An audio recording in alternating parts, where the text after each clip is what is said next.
Boy Tattoo bagsak sa sampal ni Lemuel De Barbo. Donnie Ahas Nietes makipag-sparring kay De Barbo.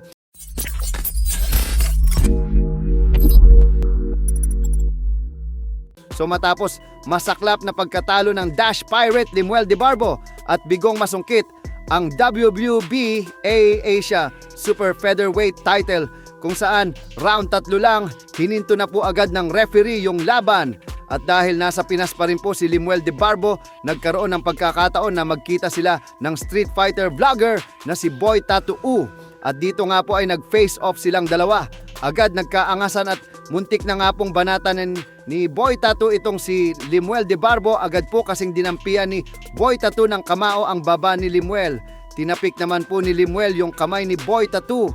Pero si Boy Tattoo tinulak itong si Lemuel at sinabing bata pa daw ito, huwag daw magyabang. Kwenelyuhan pa nga po ni Boy Tattoo at akmang susuntukin si Lemuel. Sinabi naman po ni Lemuel De Barbo dyan na subukan lang daw ni Boy Tattoo, papel lang daw ang suntok nito, parang ang si Eman. Ha? Bata ka pa. Huwag mo mayabang. Hoy, ha? Alam mo kung sino ka? Ha? Suntok mo parang sa'yo. Boy, di mo matatalo. Puti ka. Ibang kuha ng video, sinampal pala ni De Barbo itong si Boy Tattoo. Sampal pa lang, bagsak na po agad itong si Boy Tattoo. Agad namang tumayo si Boy Tattoo at tinulak itong si De Barbo gamit ang kanyang balikat. Sinakal naman po siya ni De Barbo, sabay hawi ni Boy Tattoo ng kamay ni De Barbo at kwenelyuhan niya.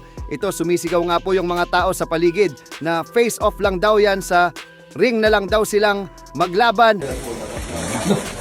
Uy, pisok lang! Uy, wag lang! Pisok lang! Inaano sa laban? Saring na lang yan! Uy, pisok lang! Uy, pisok lang! Pisok lang! Pisok lang yan! Pisok lang! Pisok lang!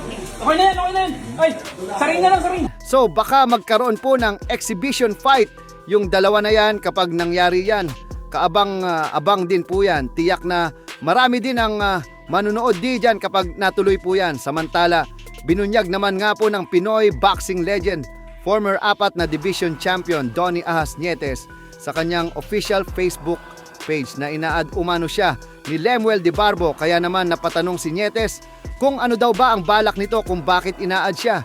Giit ni Nietes na makikipag-sparring daw ba ito. Sa kanya, giit naman ng mga fans na baka daw pwedeng patulan ni Nietes si De Barbo kahit sa sparring ng walang headgear, nang sa ganun umano ay baka sakaling tumino ang utak ni De Barbo.